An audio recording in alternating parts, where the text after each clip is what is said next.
Շարունակում ենք աշխատել ուղիղ եթերում, ես կարող եք հետևել Հայելի ակումբի եւ Անժելա Թովմասյան YouTube-յան էջերով, ինչպես եւ խոստացել էի, ուղիղ եթերում աշխատում ենք պարոն Սուրենյանցի հետ, բարև ձեզ պարոն Սուրենյան, շնորհակալ եմ հրավերն ընդունելու համար։ Ուրեմն քիչ առաջ հայտնի դարձավ, որ ջրասույզներին եւ փրկարարներին հաջողվել է Փամբագետնում հայտնաբերել 13-ամյա աղջկա մարմինը, հետո նոր կադրեր են հայտնվել, կարող եք մեր Telegram ալիքով հետևել, ոնց որ թե գետերը վարարում են, հետևել անձրևներ են, պետք է մեկ անգամ եւս զգոնության կոչ անել եւ առավել ուշադիր լինել հատկապես պատանիների երեխաների նկատմամբ, որտեղ ոնց որ թե դեպքերը կոնկրետ դեպքի հետ կապված ես ընդհանրապես մանավանդ երեխաների մահը բացարձակապես նպատակ չունեմ շահարկելու, բայց նկատենք, որ մի քանի տասնամյակ շարունակ փնթի կառավարման հետևանք են այս վայրում մահերը նույն ձևով, որովհետև իշխանությունները արարել են մի հատ անգործունակ խողովակ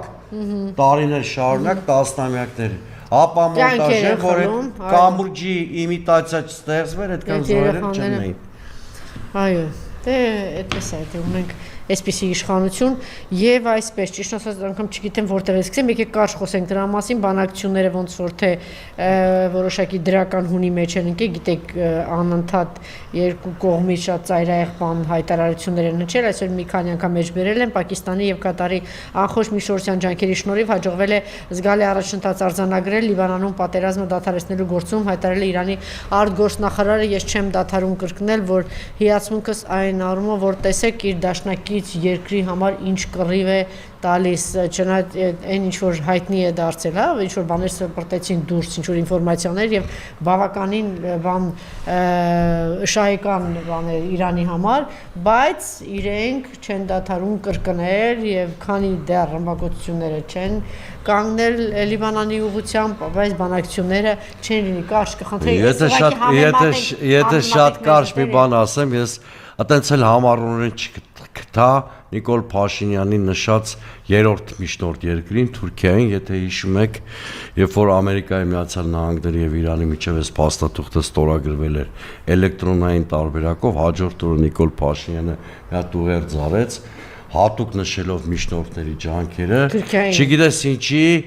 բանը Թուրքիայի անուններ հայտնվել այդ միջնորդների ցանկում, այն դեպքում, երբ որ մենք գիտենք, որ առաջին հերթին Պակիստանը, հետո նաև Կատարն են միջնորդները։ Հիմա այդ բանակցությունների մասին, որ Շվեյցարիայում ընթանում են, երեք ամբողջ օրը շատ ուշադիր հետևել եմ ես։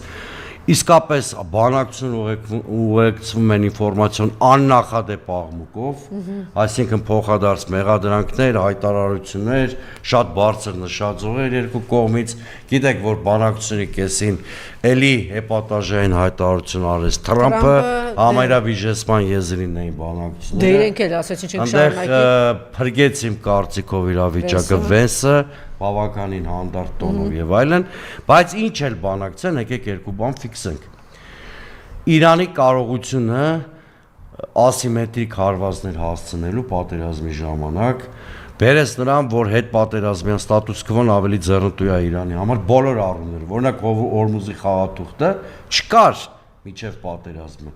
Օրինակ միջև պատերազմը համարվում էր, որ Իրանի բոլոր պրոքսիները ոչնչացված են, բայց մենք տեսանք Հեզբոլլահի վերակենդանացումը եւ այսօր այո լիբանանյան հարցը դարձել է գլխավոր հարցը։ Ըստ էության ամենանուրբ հարցն է, որը նաեւ բացահայտում է Իսրայելի եւ Միացյալ Նահանգների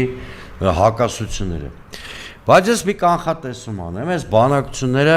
ինչքան է լավատեսական շեշտադրումներով են ընթանում, իրանք կարգավորման վերջնական փուլ չեն։ Այսինքն էլ մենք տեսնելու ենք եւ լարումներ, զուգահեռաբար եւ բանակցություններ, որտեվ շատ տարբեր են կողմերի պատկերացումները խաղաղության բանաձևի վերաբերյալ։ Իրանի Իսլամական Հանրապետությունը դասական օրինակ է, ինչպես է սակավ ռեսուրս ունենալով հանդերձ երկրները ճիշտ կառավարման եւ ասիմետրիկ պատասխանների պարագայում հասնում ցանկալի նպատակների։ Եվ ընդհակառակը այս պատերազմը դարձավ ամերիկյան գերիշխանության անկման խորհրդանիշը, Անկախ նրանից Միացյալ Նահանգներին ոնց են վերաբերվում։ Այո, ինքը մնում աշխարհի թիվ 1 երկիր է, բայց ամերիկյան դոմինիզացիայի փուլը ավարտվեց ակնհայտորեն, որովհետև մենք տեսանք, որ 40-45 միլիարդ դոլար ծախսելով Միացյալ Նահանգները ըստ էության ոչ մի ռազմավարական խնդիր չլուծեց։ Ավելին, պայմանագրում 3 տեղով է 14 կետանոց փոխհմբռնման ուշագրում 3 կետով ֆիքսվում է, որ Միացյալ Նահանգները հարգում է Իրանի Իսլամական Հանրապետության ինքնիշխանությունը, չի միջամտելու ներքին գործերին եւ այլն եւ այլն։ Սա լավ ազդանշան է Հայաստանի համար, եթե իհարկե մենք ունենայինք նորմալ իշխանություն, որը կարողանար այս իրավիճակից օգտվել։ Եվ մեր հետ կապված մի բան էլ այս պահով արձանագրեմ եւ անցնենք առաջ։ Ուրեմն թրիփը 5 ձևով են ձևով ոնց որ ստորագրվել է։ Կենսագործվել այլևս չի կարող։ Այս Իրано-ամերիկյան համաձայնությունները կամ փոխելու են թրիփը, այսինքն թրիփում ավելանա նաև իրանական բաղադրիչ ռուսական, այն ինչի մասին խոսում ենք։ Կամ էլ ընդհանրապես թրիփը չեղարկվելու է, որովհետև թրիփը ինքը հակաիրանական նախագիծ է, Իրանի մեկուսացման ուղղված նախագիծ էր։ Առնվազն քանի Վաշինգտոնի եւ Թեհրանի միջև համապարփակ ավարտուն համաձայնություններ չկան, թրիփի իմպլեմենտացիայի մասին մոռանանք։ Շատ լավ, կանք մեր թեմաներին 7 կուսակցություններ դիմել են սահմանադրական դատարան, առաջարկ եղավ, ես խնդրեի առաջարկի մասին խոսել, բայց մինչ այդ տեսեք, ինչով եք պայմանավորում, թվում է թե հաղթել է Նիկոլը, պիտի որ ավելի հանդուրժողական լիներ, համագործակցելու երկխոսության ինչ որ բաներ, հա, կոչեր անել, բայց հակառակը այս Նիկոլ Փաշինյանը չի հաղթել։ Նույն Նիկոլ Փաշինյանն, ոնց որ 18 թվականին, ինչպես ասում են, մնացել է 8 տարի շարունակ այս մարդը մնացել է նույն դասարանում ու շարունակում է նույն ոճով։ Ինչու, ինչ է իրեն պետք եւ ինչ կերպ է ուզում հասնել սահմանադրական մեծամասնության, իսկապես սահմանադրական մեծամասնության հարցն է լուծում վախեցնելով տերորով, թե այլ խնդիրներ եւ այլ հարցեր է ուզում լուծել։ Ռուս վերլուծաբան իմ լավ բարեկամ Սերգեյ Մարգետոնովը մի հատ շատ լավ ձևակերպում էր գտել, ասում էր այս մրցապայքարում Նիկոլ Փաշինյանը ոչ թե նոկաուտով է հաղթել, այլ միավորներով։ Եթե բռնցքամարտի լեզվով էլի խոսենք, բայց այս ընտրարշավի համար թույլ կտամ ինձ մի քիչ նույնիսկ Մարգետոնովի գնահատականը ինի հետ չհամաձայնվել։ Նիկոլ Փաշինյանը չի հաղթել ընդդիմությունը, Նիկոլ Փաշինյանը պարտվել ընդդիմությունը չի հաղթել։ Եթե այս ընտրարշավի իմ գնահատական ուզեք, ամենաճիշտ գնահատականը դա է։ Թե մարդը շատ պարզ ու անկեղծ ասում էր, ու հիմա էլ ասում է, որ հենց այդ պատճառով ինքը բավարարված չի, ասում էր, որ իր գերխնդիրը սահմանադրական մեծամասնություն ունենալն է։ Դաղալությամբ, խարդախությամբ, մի հատ խմբակցությունից մերի նկատի ունեմ, թիմից բանը մանդատները խլելով 60,000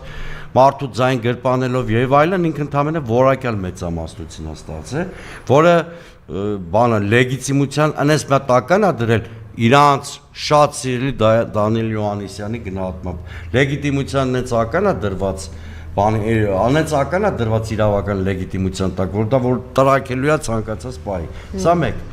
Երկրորդը ինքը փորձելու է սահմանադրական մեծամասնությունը վերականգնել տարբեր ձևերով։ Նախ դե ֆակտո վերականգնելու մասին է խոսքը, ոչ թե դե յուրե։ Այսինքն փոխում են հիմա հարակվեի մասին օրենքը, գիտեք,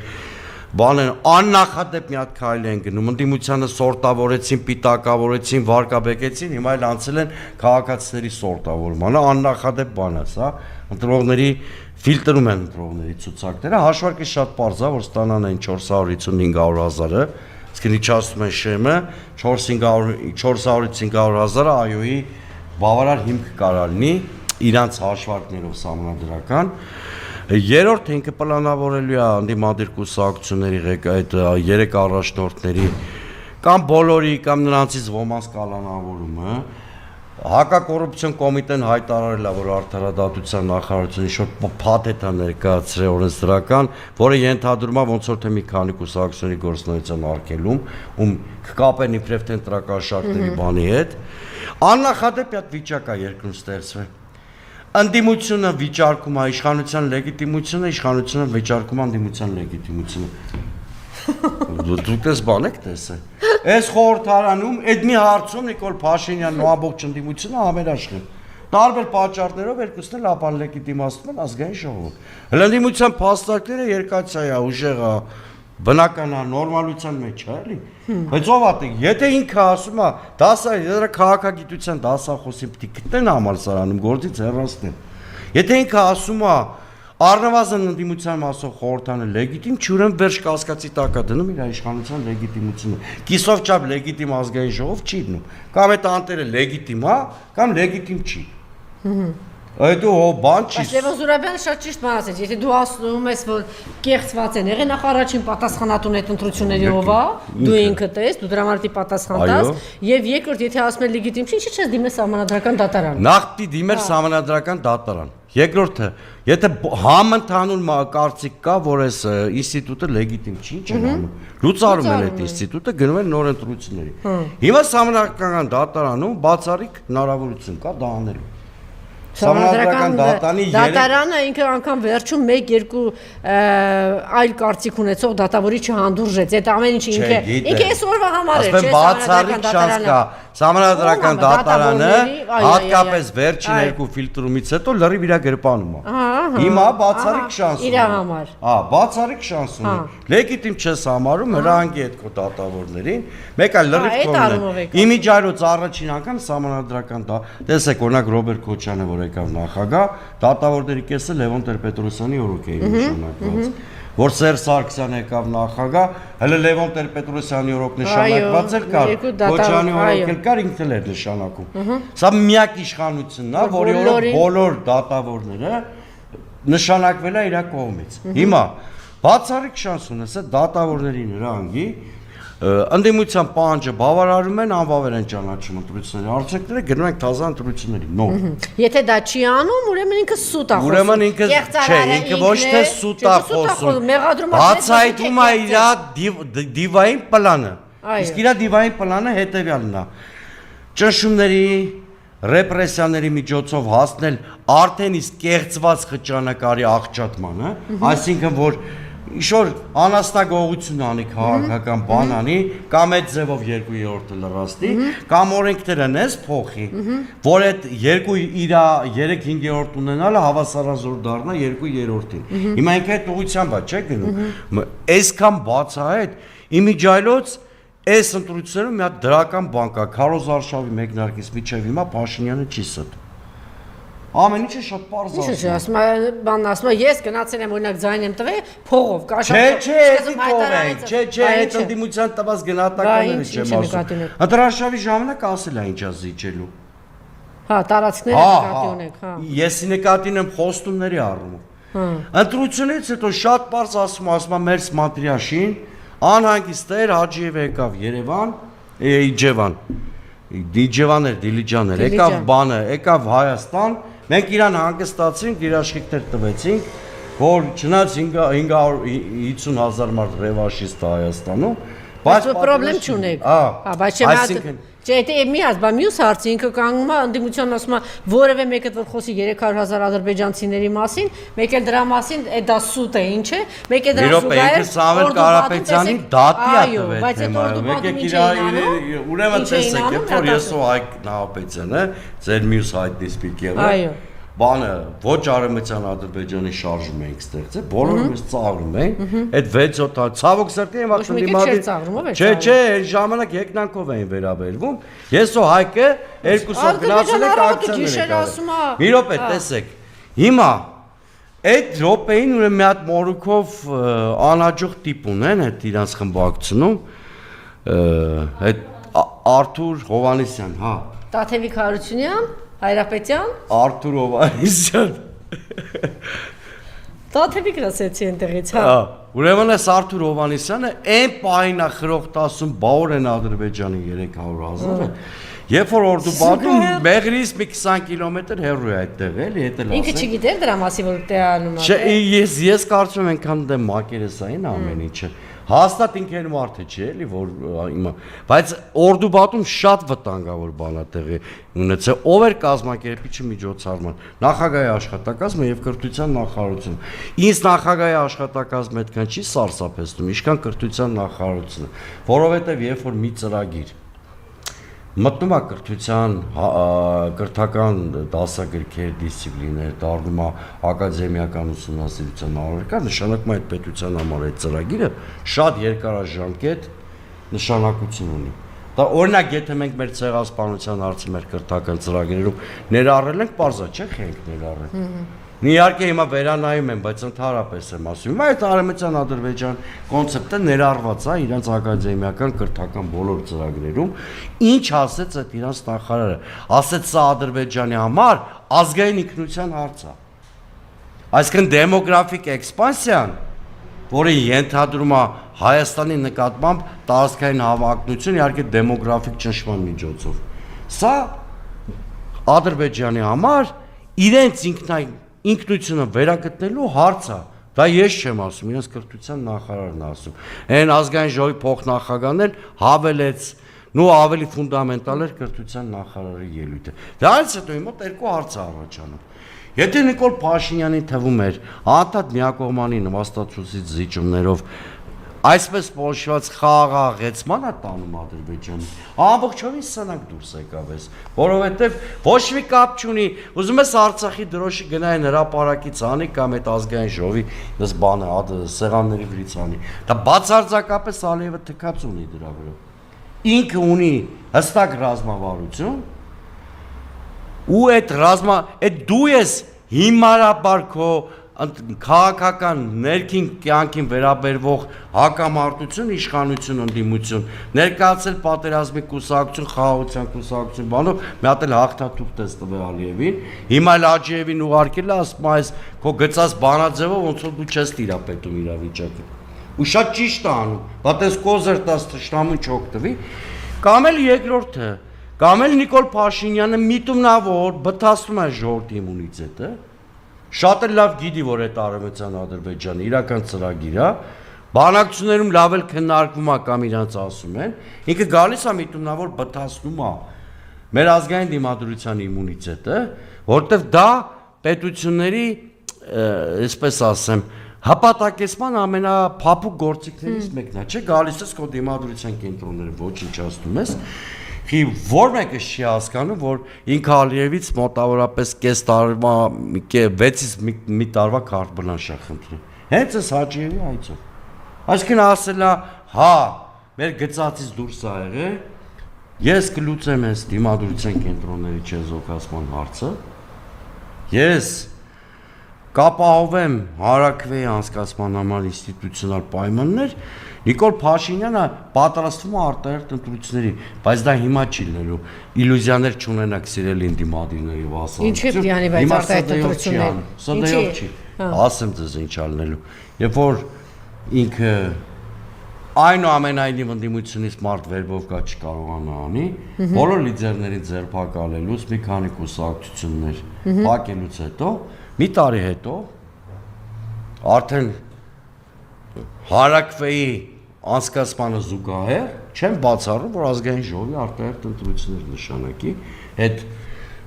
այն ստատուս քվոն, որ հիմա երազում էր, չի ստացել, փորձի ընտրությունների ճանապարհով ստանել։ Ընդդիմությունն էլ ունի այդ մի տարին, 1.5 տարին պայքարի, ասեմ։ Հենց չի, որ ամսի 7-ով ամեն ինչ վերջացել, ամսի 7-ով նոր սկսվել է։ Որտեղ կրկնում եմ, այս պարտիան հաղթող չունի։ Նիկոլ Փաշինյանը պարտվել է, ընդդիմությունը չի հաղթել։ Շախմատում տես բան կա, չէ՞, հիմա տես կախված վիճակում է պարտիան։ Հիմա պետքա Միստերիան այդ ամեն ինչը բացատրում եք դրանով, ոչ չի ստացել։ Չի հաղթել ինքը։ Չի հաղթել։ Մարդը ասում էր, եթե ես 2/3 չստանամ, դա չեմ համարի հաղթանակ։ Ստրատեգիական Իսկապես մտածում եք իրենց համար այդքան բարդ է լինելու 6 հոգի տանել։ Իհարկե չեմ մտածում, բայց այդ այնքան էլ հեշտ չի եւ այդ այնքան էլ չի լուծում։ Հա, եւ մյուս կողմից դուք բացառում եք, հիմա դիմել եք, բացառում եք, որ այնուամենայնիվ Բարգավաճ Հայաստանը կարողանա ասել, դուք դիմել եք Սահմանադրական Գիտեք, ես իրատես մարդ եմ, Հայաստանում հաստատ տերմին կա քաղաքագիտության մեջ, կոչվում է մրցակցային ավտորիտարիզմ։ Ուրեմն թվացյալ ամեն ինչ դեմոկրատական գոյություն ունի, ամեն ինչ։ Նույնիսկ քվեարկության օրը մարդ չեն ուտում, մարդ չեն ծեծում, դες գնում ընտրությունները։ Բայց ընտրություններից առաջ կանխորոշվում է ելքի այդ ընտրությունների, որովհետև դատական համակարգը, պետական մյուս ինստիտուտները ընտրական ինստիտուտին լրիվ գտնվում են իշխանության գրպանում։ Այսինքն իշխանությանը թույլ են տալի գործել, խոսել, քննադատել, նույնիսկ մտածել ընտրություններին հաղթելու մասին, բայց հաղթել թույլ չեն տալի։ Այս ինստիտուտի տրամաբանությունը հուշում է, որ սահմանադրական դատանը չի կարող խելոք չմնալ, որտեղ ինքը այդ ամբողջ համակարգի մասը։ Իհարկե պետքա պայքարել մինչև վերջ։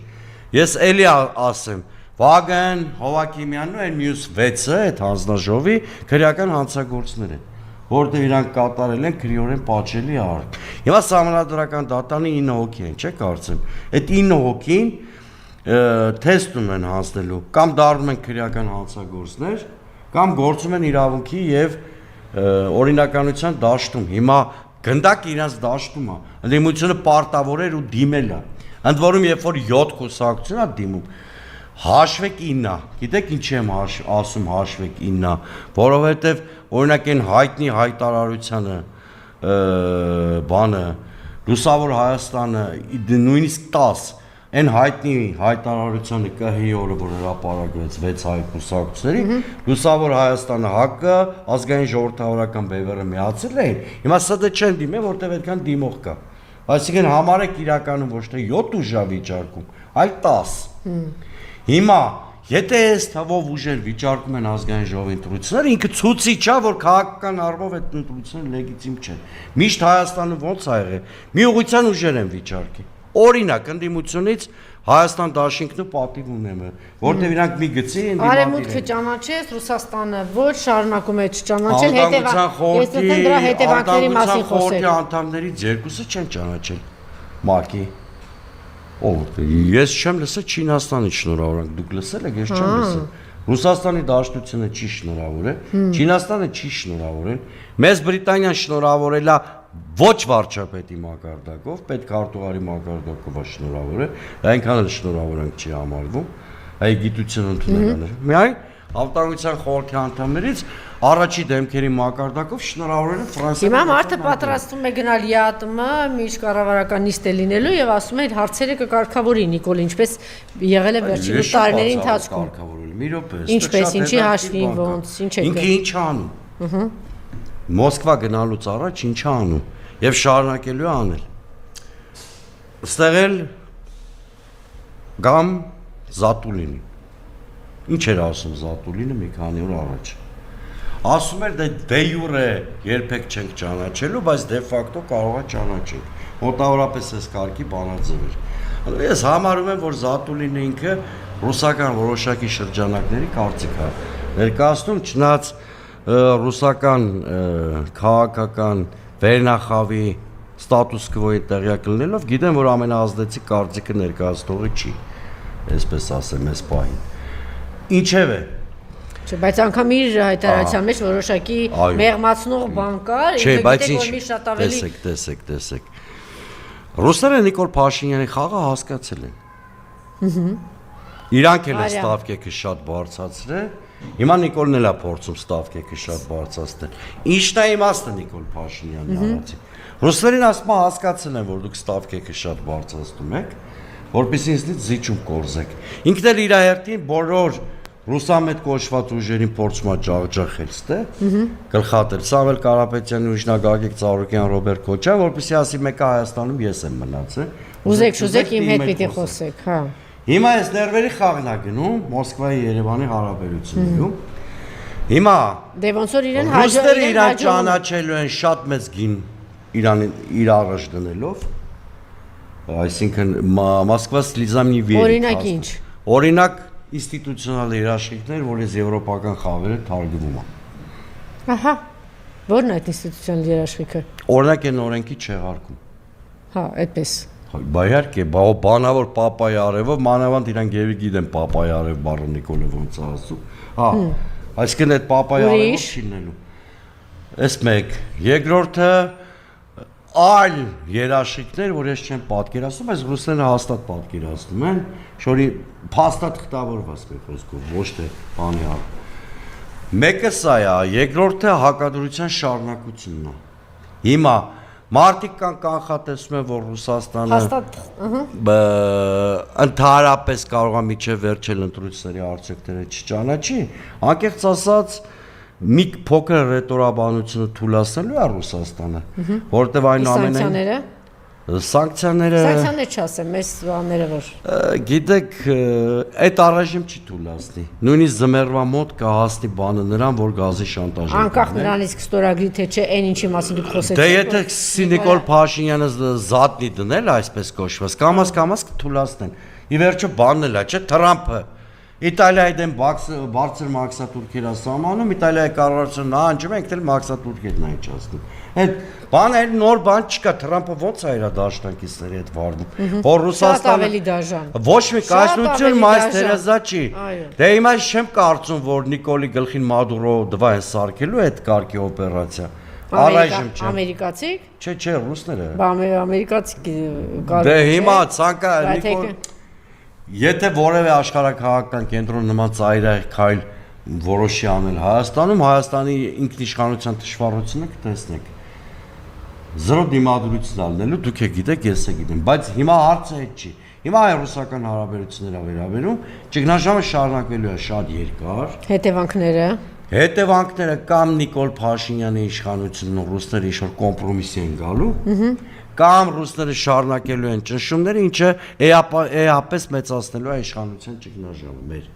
Այս երկու հանգուցալու։ Բայց ինքը միանգամից ինքը փորձում է անդամալույս դարձնել ընդդիմադիր այդ ուժերին։ Տեսեք Նիկոլը։ Հա, բա դրա համար է անում։ Որ ասի մեկը ուզես չուզես իմ հետ։ Չկա, ես եմ իմ հետ։ Ռուսներն իմիջայլոց իրանց մոտ այդ ավանդույթը կա, իրենք միշտ խոսում են իշխանության հետ։ Այդ բոլոր կայսրությունների մոտ այդ ավանդույթը կա, որովհետև չէ, եթե մեկը իշխան է, խոսում են ընդդիմության հետ։ Ուրեմն մեկ իշխան էլ եթե վարկաբեկված է անվստահելի է, եթե կարող եմ ամբողջ դաշտը ամայացնի, ուզեն թե չուզեն,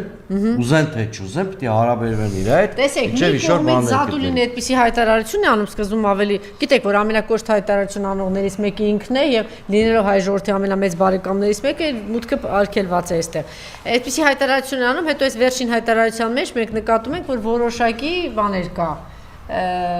մեղմացում կա հայտարարության մեջ, հա? Անժելա ջան, եկեք բան մեկ օբյեկտիվ եւ իրատես լինենք։ Եթե քո հասարակության մի քանի 100,000 մարդ գնում են եւ ընտրում են այդ մարդուն, նման ընտրություն են այո, դու ուզես թե չուզես համաձայն եմ, բայց ուրիշ բանի մասն եմ ուզում ասել, ես Նայարային էլ ես հարցը ուղղեցի, 3 առաջ օրը Սալավյովի հյուրերից մեկը Մարգարիտա Սիմոնյանն էր եւ հետաքրիր բան ասաց, հետաքրիր այն իմաստով, որ չգիտեմ, եթե դու գիտեք, որ ինքը Կրեմլի խոսափողներից մեկն է եւ պատահական չեն ասում, ես ուզում եմ դուք էլ ձեր կարծիք ասեք, չգիտեմ, լսել եք այդ խոսքը Մարգարիտայի թե ոչ։ Ինչի մասն էր խոսում, նախ ասում է այո, ընտրությունները կեղծված են, բայց եթե անգամ կեղծված են 100-200 հազար ձայն, եթե անգամ այս ամեն ինչից հետո, այսինքն Արցախը հանձնել, ցեղասպանությունից հրաժարվել եւ այլն եւ այսպիսի հակառուսական տրամադրություններ սերմանելուց հետո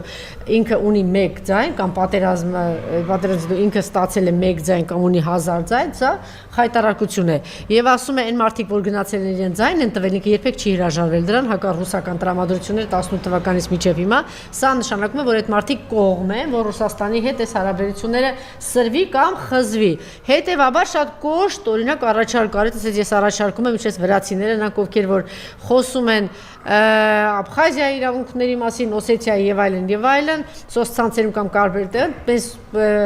պերսոն նոն գրանտ են հայտարարում Վրաստանում եւ մուտք չունեն Վրաստան եւ այլն, կամ ասած ինչպես մենք վարվեցինք վրացիների հետ եւ առաջարկ էր անում, որ նրանք ովքեր որ ունեն այսպիսի կողմնորոշում, տի կամ դուրս հանել, Ռուսաստանը շատ դաժան բաներ առաջարկում կամ դուրս հանել կամ ընդհանրապես թույլ չտալ։ Կգնա Ռուսաստանը այդպիսի ծայրահեղության, մենք հիշենք, որ 3 միլիոն հայություն կա այնտեղ, անդորում չնայել քաղաքացի են թե ինչ է Ռուսաստանի եւ գիտենք թե ինչ ակտիվ հարաբերություններ եւ ընդհանրապես ներսում կգնան դրան, թե սա ուղղակի նետեցին, որ նաեւ մտածեք սրա շուրջ։ Հիմա կարան դաշտեն 4-5 տարբեր մոտեցումներ, ի վերջո իրաց քաղաքականությունը բաշնի, չէ՞, տենց արտահայտություններ մի կենտրոնով, այսինքն մի կենտրոնա որոշում, բայց միջև վերջնական որոշում դառնալը այնուամենայնիվ տարբեր աշտարակներ մասնակցում են այդ միասնական դիրքորոշման ձևավորմանը։ Կա այդ Մարգարիտ Սիմոնյանի կոշտ դիրքորոշումը, բայց կան նաև ավելի կառուցողական դիրքորոշումներ։ Ես կարծում եմ ինչ-որ միջին տարբերական տրվելու։ Տեսեք, Այն նախաձեռնությունը, որ քաղաքացիությունից զրկեն են մարդկանց, այն ընտրելու իրավունքից են մարդկանց, ովքեր մի տարի Հայաստանում, դա էլ հակառուսական իրայից։ Ակնհայտ է, չէ, որ Միացյալ Նահանգների հայերը չեն գալի տեն զանգված ապահով քննարկելու, քվեարկելու։ Հիմա տեսեք, այստեղ ձեր հարցի ենթատեքստը ես հասկացա շատ պարզ։ Ուրեմն այդ 700,000 թիվը պայմանական որ գնացեն ընտրելական տարել են Նիկոլի համար քվեարկելու, իրանք հասկանալով թե չհասկանալով, էական չի արդեն։ Այդ քվեարկության արդյունքը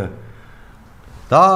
այո քվեարկությունն է հայ-ռուսական տնտեսական պատերազմին։ Ես իմ շփումներով կարող եմ ասել, որ շատ լավ հասկանում եմ, որովհետև մարդը եթե ունի հակառուսական տրամադրություն, հիմնականում նիկոլական է։ Այո։ Հիմնականում մեծ մասը որ հանդիպել եմ, ով խոսում է, ասում է, որ ռուսը մեր թշնամին է, բան հիմա ուզում է 1000 լոլո կարդա, ես մի քանիսին էլ էսպես դեմքի դու նիկոլական ես։ Իշխանության վերարտադրությունը անկախ ռուսները կոշտ սցենարը կընտրեն, մեղմ սցենարը կընտրեն, որևէ սցենար էլ չեն ընտրի, թողեն սենց բանում ինքնահոսի էս process-ը զարգանա, իդեպ դա էլ հնարավոր, որ ոչ մի կոնկրետ սցենար էլ չտեսնենք, սենց ինքնահոսի թողեն ըստ իրավիճակի, եկեք մի բան ֆիքսենք։ Նիկոլ Փաշինյանը, եթե 2021 թվականի Նիկոլ Փաշինյանի վերընտրությունը նշանակում էր Արցախի կորուստ, բերես կորուստին, 2026-ի Նիկոլ Փաշինյանի վերընտրությունը եւ առաջի անգամ ես գնահատականը ձեր տաղավարում եմ տալի, նշանակում է հայ-ռուսական ռազմավարական հարաբերությունների ապամոնտաժում։ Կասեն ավելի լավ։ Չէ, սա միանշանակ է հետևանքի առումով, ով ինչ կխոսա, ինչ կասեն Նիկոլը ռուսների մարտնախաղաբան, այդ լրիվ հեքիաթներ։ Այսինքն Մարգարիտայի հետևությունը ճիշտ էր, որ դուք հակառուսական, հետևությունը ճիշտ է։ Դու Ուկրաինա, դուք ընտրել եք հակառուսական անտի-Ռուսիա պրոյեկտի, գնացել եք անտի-Ռուսիա պրոյեկտին ձայն եք տվել Ուկրաինա։ Դրանք ովքեր որ ձայն են տվել։ Միանշանակ։ Դրանց մի մասը գիտակցաբար այո ձայն է։ Ես կասեի մեծ մասը։ Որովհետև եթե նայենք այն պսևդոարևմտամետ ուժերից որևէ մեկը չի անցել, նշանակում է նրանց էլեկտորատները լրիվ կլանվել, չէ՞, օրինակ այն Արամ Սարգսյանը մի 3-4% ուներ, չէ՞, միջև էս, Երևանի ավականու ընտրություններում բանում։ Այսինքն դա նշանակում է, որ հենց լավ էլ ինքը հակառուսականության հիմքով է մոբիլիզացիան արել իր էլեկտորատի, բա ի՞նչ է, մեզ թվում է մենք կարանք մեր քայլերը անենք ոնց ուզում ենք, Մոսկվայում կամ որևէ այլ կենտրոնում հետևություններ չանենք։ Դրանով է բացատրված, որ օրինակ Չինաստանից էլ խանդավառություն չկա, շնորհավորական հեռագիր չկա։ Դեռ հասկանում եմ, որ դու դառնում ես իրանց գլխավոր ստրատեգիական հակառակորդների պլազդարնը։ Լավ, իրանք Ռուսաստանի դարդը չեն լացում։ Նաև Չինաստանը պայմանավորված է թրիպով, որտեղ այստեղ էսպես թե այնպես Միջին Միջանսկով։ Դե թրիպը դրա մաս է, Միջին Միջանսկի ինչ է։ Դա Միջին Միջանսկը Ջեյմս Օբրայենը 2024 թվականին օգոստոսի չգիտեմ քանիսին, հիմա որ ուզեմ օրնել կհիշեմ, Ազատություն ռադիոկայանին տված հարցազրույցում, այն վաղ թրիպ չէր կոչվում, այն վաղ այդ Զանգեզուրի Միջանսկի մասին էին հենց խոսում, շատ հստակ, ոչ երկիմաստ, բացատրել է այդ Միջին Միջանսկ կոչվածի գաղափարաբանությունը, ասելով, որ դա ուղղված է մեր ստրատեգիկ հակառակորդ Չինաստանի գլոբալ ազդեցության թուլացմանը եւ երկու տարածաշրջանում հարավային Կովկասում եւ կենտրոնական Ասիայում Իրանի եւ Ռուսաստանի ազդեցության թուլացմանը։ Շատ պարզ Ջեյմս Օբրայենը, որը համարվում է չնայած վարչակաց փոխվեց եւ այլն, այս թրիպ կոչվածի գլխավոր ճարտարապետներից եւ գաղափարախոսներից մեկը պետքարտուղարի տեղակալն էր։ Եվ ես լսել եմ նաեւ այս ծրագրի նախատիպի հեղինակի Գոբլի հարցազրույցը, վերջի շրջանում 3 հատ հարցազրույց է տվել, 3-ն էլ հատուկ դրել լսել եմ, որը պետքարտուղարության աշխատակից է գիտեք եղել, առաջին անգամ այդ Գոբլի պլանը հենց իրանով է, այդ մեղրի հետ կապված օրակարգ եկել, այդ 91 թվին Բուշոզալ հանդիպան ընթացքում այդ Գոբլի կազմած ծրագիրն է դրվել սեղանի։ Դերևս 91 թվին։ Այդ Գոբլը էլի շատ պարզ խոսում է, որ սա աշխարհաքաղաքական ծրագիր է, որովհետև Միացյալ Նահանգները հակառակ դեպքում շատ քիչ տնտեսական հետաքրքրություններ ունի այս պրոյեկտի հետ կապված։ Հետևաբար,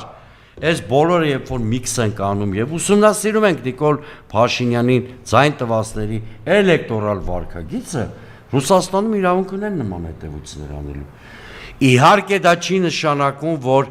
ինչ որ հետևություն արեցին, լրիվ դրան համարժեք կոշտ քաղաքականություն են վարելու, որտեվ կայսրությունները տարբեր են, դե ասենք տեսեք նույն Միացյալ Նահանգները, եթե ինքը որոշեց Մադուրոյի հանդեպ ամենակոշտ գործողությանը գնալ, Կուբայի հարցում մի քիչ ուրիշ քաղաքականություն է վարում, չնայած առայժմ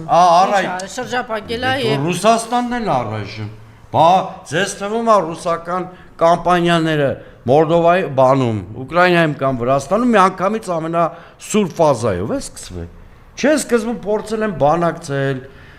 տարբեր վայրացիաներ են առաջարկել, տարբեր ձևեր ա եղել, խոսակցություններ ա եղել, սանկցիաներ ա եղել, հետո տնտեսական պատերազմի բնույթ ա ստացել, հետո ագրեսիվ փոխհրաձգություն հետ քարոզչական դաշտում նոր, երբ որ կարող է նաև Զատուլինից հայտարարություն, այսպես ասենք, փափուկ բարձ են դնում Նիկոլի գլխի տակ եւ չի Նիկոլ Փաշինյանին ասում են մենք քո խաղի իմաստը հասկացել ենք։ Հա,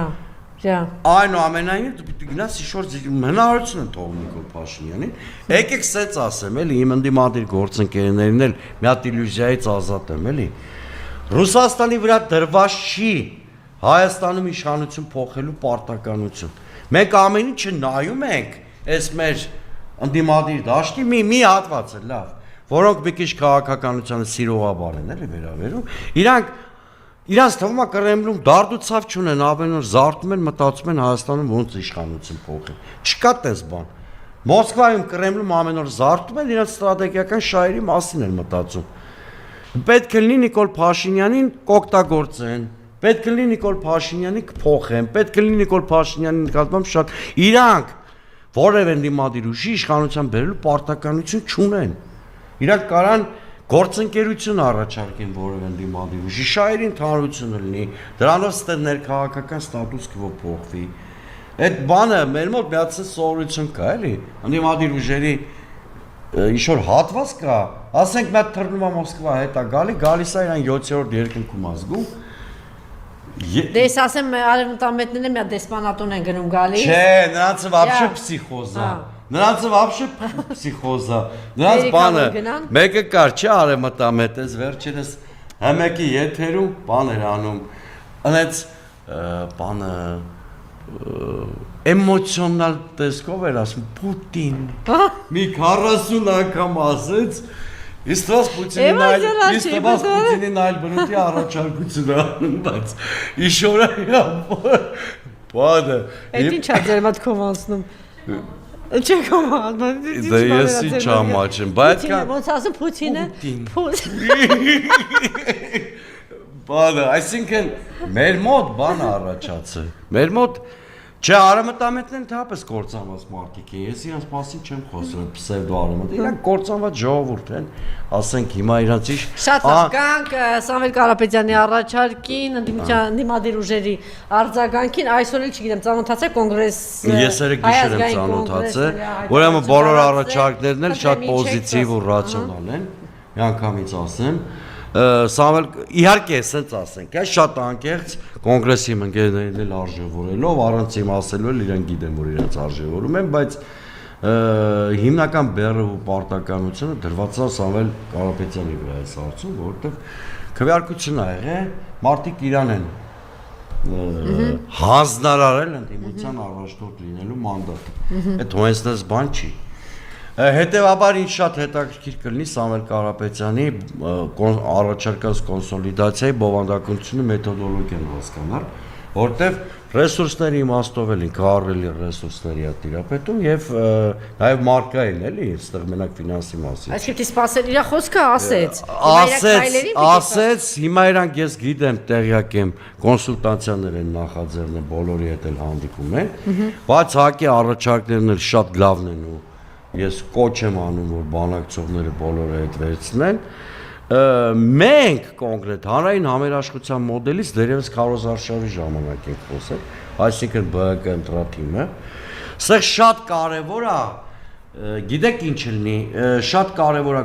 եւ կոնսոլիդացիան ձևավորել, եւ այնքան իրատեսական դա ձևավորել, որ այն անցած տարիների սխալները չունենք, այն որ մի հատ բան ենք ձևավորում, ասես մեծ նշաձող ենք սահմանում, սպասելիքների, հետո բնականաբար հիասթափություններ գալի։ Տեսեք, ավելի լավ հասարակությանը շատ չի տակ, ոնց որ օրինակ ես եմ անում, կներեք ինքնագոհության համար, ասել որ 1.5 տարվա ընթացքի հարցասա, բարդ հարցա։ Մի հարվածով չլուծվող հարցա, պիտի սենց համբերատար գնանք մաշեստելու։ Իմ կարծիքով ընդդիմության առաջնորդները դա գիտակցել են։ Որտեղ է Սամվել Կարապետյանի ինքը արդեն հայտարարեց, որ գձերբակալի 3-ին։ Գիտեք ինքը թող փորձի ձերբակալել, մենք պիտի փորձենք դիմադրել։ Այսինքն սա բան է, ներվերի խաղ է գնում։ Բայց ուզում եմ բամբող չկլանի, դու էլ պիտի պատրաստ լինես, որ ձերբակալվում ես, հետո քո թիմը ինչ անում։ Ով ասես, որ ինքը պիտի հանգիստ տեսեք։ Ես լսել եմ Սամվել Կարապետյանի բրիֆինգը, լսել եմ Ռոբերտ Քոչյանի այդ ասուլիսը, շփվում եմ Գագիկ Ծառուկյանի հետ։ Իմ մոտ կան այդ ընկալում, որ ընդդիմության բոլոր լիդերներն էլ պատկերացնում են, որ սա մի հարվածանի բան չի, հասկանում են հնարավոր զրկանքները, որոնց կարող է ենթարկվել։ Այս ամեն ինչը հասկանալի է։ Հիմա շատ վատ էր այն ժամանակ, երբ որ Սամվել Կարապետյանը ասում էր պլան B չունենք։ Բարեբախտաբար էլ հիմա այդպես բան չի ասում։ Այսինքն եկել է մի հատ իրավիճակ, ամենակարևոր բանը ընդդիմություն, իմ բոլոր գործընկերներին եմ ասում, մի վախեցեք մեր սխալների մասին բարձրաձայնելուց։ Նաև Նիկոլի արած հանցագործությունների Այն այլանդակությունը չէ, դրա մասին չեք խոսում։ Դրա մասին խոսում եք խոսում ու գրեթե բայց մի բան ասեմ, չէ, ինձ չեք կարող մեղադրել, ես շատ եմ խոսում, բայց այս որ հասարակության հետ շատ ակտիվ խոստովանում ենք, նաև մեր սխալները ավելի արժեքավոր է մեր խոսքը դառնում։ Անսխալական չենք, հա, բայց իհարկե ներողություն, որ 97-ին չենք կարողացել փոխել։ Որտեւ էդ ենք խոստացի հասարակությանը, բայց գոնե լավն է նա, որ հետ չենք կանգնում, չէ, պայքարից, ասում ենք, որ գնալու ենք, ու մի բան էս ընտրություններից հետո ինձ դուր է գալի 2021-ի համեմատությամբ։ Բանա 2021-ին sense մի անգամից ընտրությունից հետո ապաթիա մտավ, նենց ընտրության հաջորդ օրը ոնց որ ընտրություն չեր եղել, sense խաղաղ վիճակ եղավ, էլի։ Այն ժամանակ այնուամենայնիվ եկեք ցավով արձանագրենք, որ Նիկոլ Փաշինյանը լեգիտիմության խնդիր չունեցավ 21-ին։ Հիմա այդպես չի։ Հիմա եթե նույնիսկ մենք հանգստանանք, մեկը գազազած իրան պատե-պատա տալի։ Նիկոլ Փաշինյանի մասին է խոսքը։ Այնքը մեկը իրան պատե-պատա, այսինքն ինքը տունը չի։ Ինքը զգում է, որ ինքը չի հաղթել։ Սրանից լավ խոստովանություն, որ process առաջ չկա։ Հա, բայց կարող ամենակ մնա սարջուր, խմի սարջուր լցնեն, հանգստանան, այնպես որ մենակ մնա, եկեք սենց ասեմ, ընդդիմությունը արխային չպիտի գնի, այդ էլիտարիզմը մի քիչ պիտի թարգի։ Ուրեմն լիդերները ժողովրդի համար են, ոչ թե հակառակը։ Շնորհակալություն։